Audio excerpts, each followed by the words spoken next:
Okay guys, so good day sa inyo lahat. J Motors TV. Yan, nandito sa ating harapan ngayon ang bagong labas na unit ni SYM.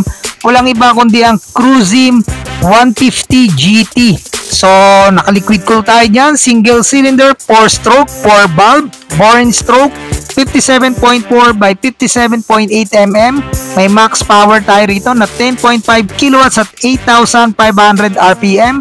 May max torque na 13.2 Newton meter at 6,500 RPM.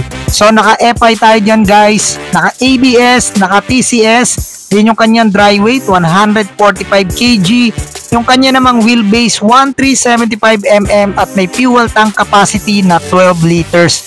So pagdating naman sa kanyang overall guys, meron tayong 2015 by 760 by 1208 mm. So guys, ang presyo ng motor na to, 119,900. Magda-down lang kayo ng 15,000 at may monthly kayo sa loob ng 36 months na 5,084. Alright, so ride safe sa inyo lahat. God bless you all and peace out.